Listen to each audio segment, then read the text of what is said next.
जय राम जय श्री राम जय राम जय श्री राम जय श्री राम जय राम जय श्री राम जय श्री राम।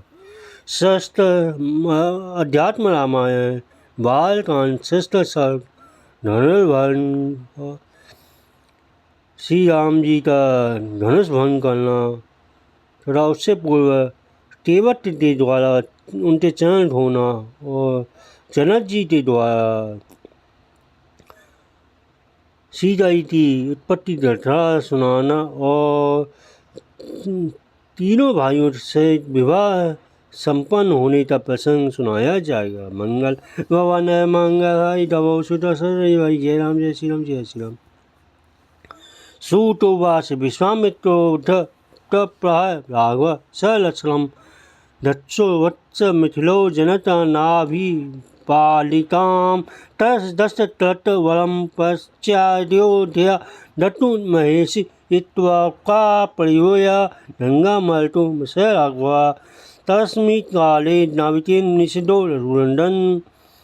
सूर्य जी बोले तदंतर विश्वामित्र जी ने लक्ष्मण जी के साथ श्री रामचंद्र जी के साथ बस अब हम महाराज जनक के पालित मिथिलापुरी को चलेंगे। वहाँ उत्सव देखकर तुम अयोध्यापुरी जो लौट सकते हो। ऐसा रहता रघुनाथ जी था गंगा जी पार करने के तत्पर आए। तब नाविक ने रघुनाथ जी को नाव पर चलने से रोक दिया। नाविक बोला हे नाथ हे बात बसे देती या तो चलो में कोई मनुष्य बना देने वाला चून है जिससे आपने अभी शिला को स्त्री बना दिया, फिर शिला और काष्ठ में भेद ही किया है। हते नौका पर चलने से पूर्व मैं आपके चरण कमलों को दूंगा।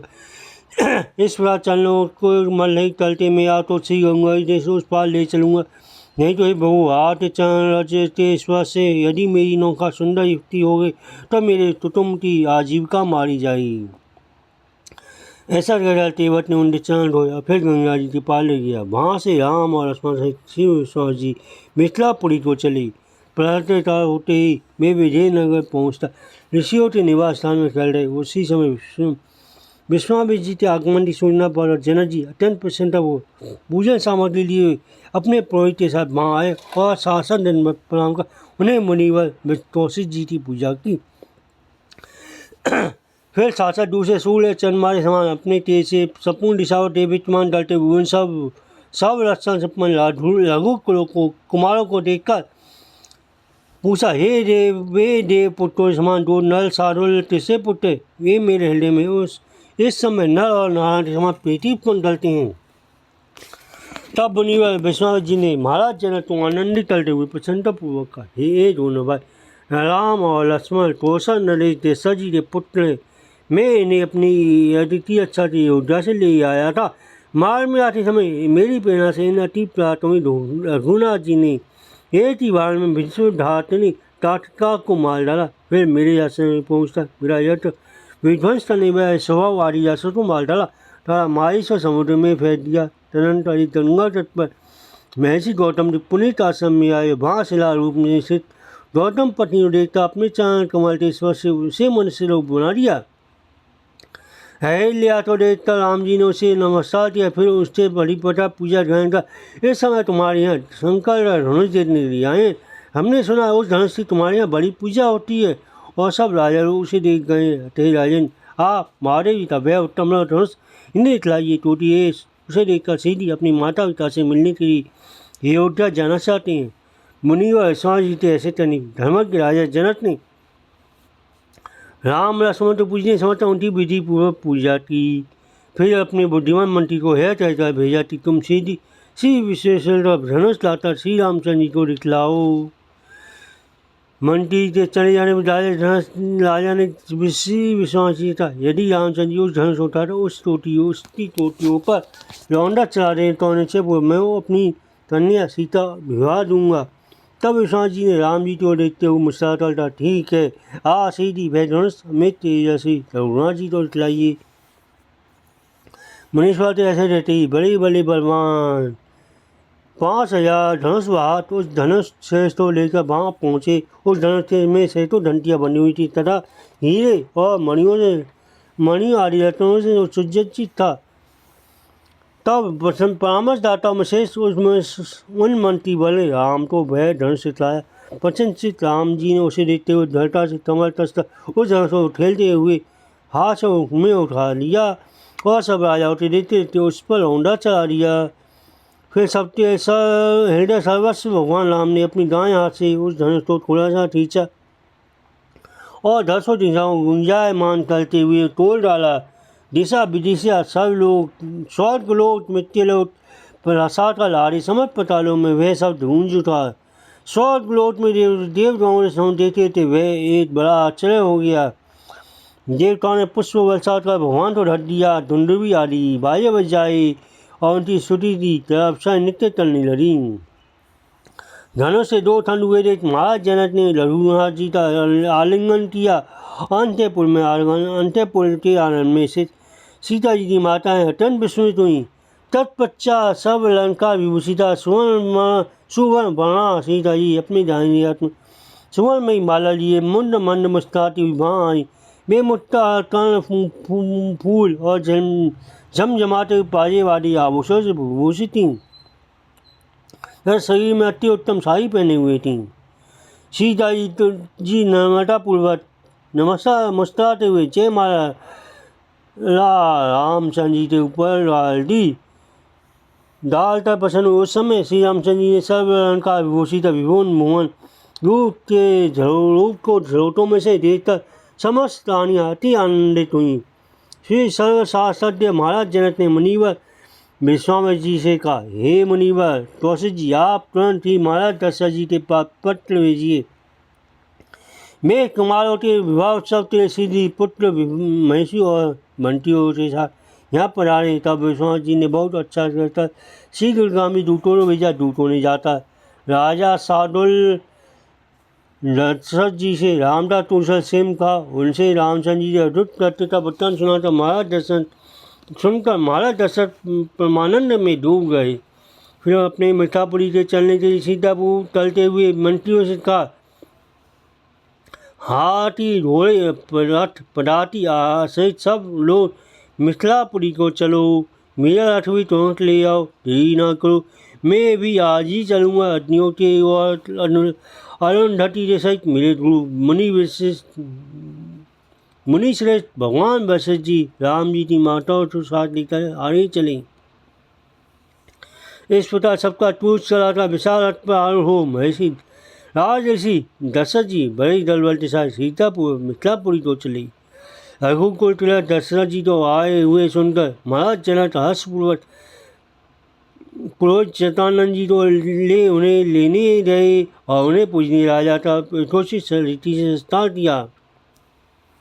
तदनंतर लक्ष्मण सहित राम जी ने पिता चरणों में प्रणाम किया। तब राजा दशरथ प्रसन्न होकर राम से कहा, राम आज बड़े भाग्य से मैं तुम्हारा विशिष्ट कमल के समान सुंदर मुक्त देता हूँ। मुनि बल अनुभव से सब प्रकार मेरा चलने आऊँगा। ऐसा रपे उन्हें पुनः हृदय में लगा लिया और समस्त सुनकर अत्यंत हंसे ब्रह्मानंद में डूब गए। तदनंतर राजा जनक ने उन्हें रानियों और राजकुमारों सहित तदनंतर बहुत सामग्री से पूरे सुंदर महल में सुखपूर्वक खिलाया। फिर शुभ दिन और शुभ मुहूर्त लगने समय धर्मा के जनक जी ने भाइयों सहित राम को बुलाया और सब शुभ व संपन्न विस्तीर्ण मंडप में जिसमें रतन जड़ित स्तंभ सुंदर वितान मनोहर तोरण मोती पुष्प और फल लगे हुए थे तथा सुवर्ण भूषण भूषित वेद पाठी ब्राह्मणों से खर्च भरा हुआ था और सुंदर वस्त्र धारण किए हुए सुहागिन स्त्रियाँ नारियाँ समाकुल का श्री रामचंद्र जी को ये दिव्य रतन जड़ित सुवर्ण सिंहासन में बैठाया। उस समय भैरी दुंदुभी आदि बाजों का नृत्य और गान आदि का बड़ा तुमुल कोलाहल हो रहा था। तब पुरोहित शतानंद जी ने श्री वशिष्ठ जी और विश्वामित्र जी को क्रम से पूजन कर उन्होंने श्री राम जी दोनों बैठा दिया। फिर वहाँ विधिपूर्वक अग्नि पर जो लेती गई करा नाना रतना विभूषिता सीता जी को साथ लेकर महारानी सहित महाराज दशरथ जनक जी ने कमल नयन भगवान राम के पास आए और विधिपूर्वक उनके चरण धोकर अपने सिर पर चरणोदक रखा, जिसे श्री ब्रह्मा आनंद मुनिजन भी सदा अपने उत्सव ग्रहण करते हैं। फिर सीता जी का हाथ पकड़कर उन्हें जल और कमल सहित चावल सहित पानी ढलने की विधि से प्रीतिपूर्वक श्री रघुनाथ जी को तल कमलों में दे दिया और कहा, हरु से मैं सुवर्ण और मुक्ता आदि से विभूषित अपनी पुत्री कमल लोचना सीता आपको सौंपता हूँ। आप प्रसन्न हो। ये इस बार सीता जी को प्रसन्न चित्त से श्री रामचंद्र को तल कमलों में सौंपकर जनक जी ऐसे आनंद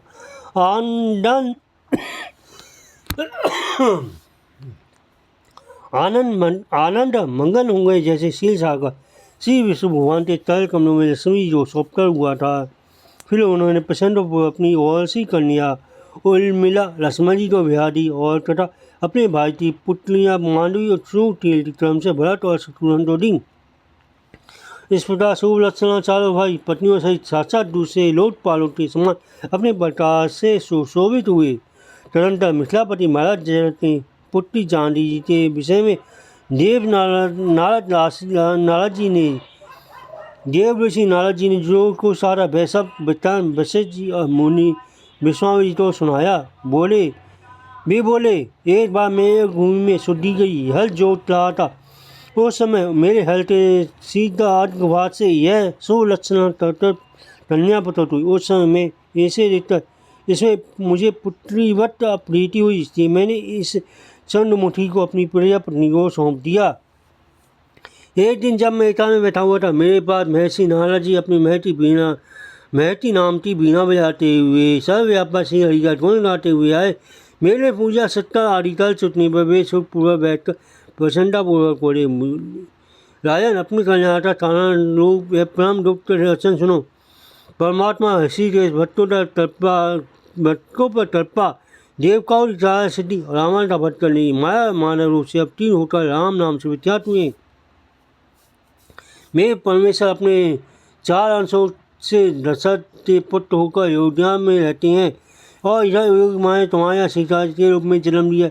अतः तुम प्रतिपूर्वक सीता जी का परिणय श्री रघुनाथ जी से ही करना किसी और से नहीं, क्योंकि यह पहले से ही परमात्मा राम की भार्या है।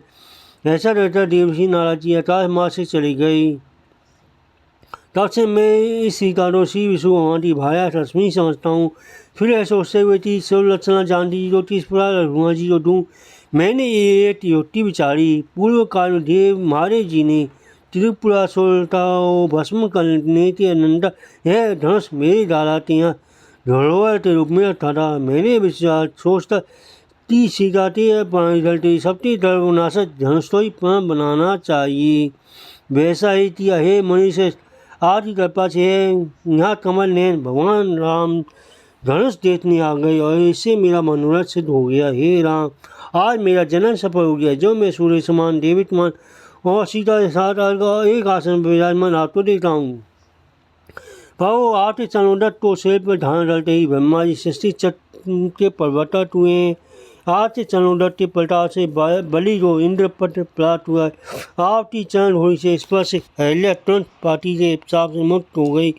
आपसे बढ़कर हमारा रक्षक और कौन है, जिनके चरण कमल पराग के अर्षित काल क्रम को जीतने वाले योगी जनों ने संसार भय को जीत लिया और जिनके नाम दिल में लगे देवगण दुख और शोषित को जीत लेते। उन आप तो मैं आखिर में निरंतर शरण लेता हूँ। महात्मा रघुनाथ जी की इस प्रकार स्तुति कर महाराज जयंत उन्हें दहेज में 100 करोड़ की स्वर्ण मुद्रा, 10,000 रथ, 10 लक्ष घोड़े, 600 हाथी, 1 लाख पटाती, 300 दासियाँ दी। तब सीता जी को पुतली वत्सल जानती जी जनक जी ने प्रेम पूर्वक अनेक दिव्य वस्त्र और मोती रतन जनित अज्वल हार दिए। तदनंतर उन्होंने श्री वशिष्ठ जी की पूजा की। फिर भरत, लक्ष्मण, शत्रुघ्न और राजा दशरथ जी का धन मान आदि से धूल से महाराज दशरथ को विदा किया। फिर माताओं ने रोटी सीता जी को गले लगाकर नेत्रों में जल बदलता, बट से तुम सासू की सेवा करती हूँ, सदा श्री रामचंद्र जी के अनुगामी रहना।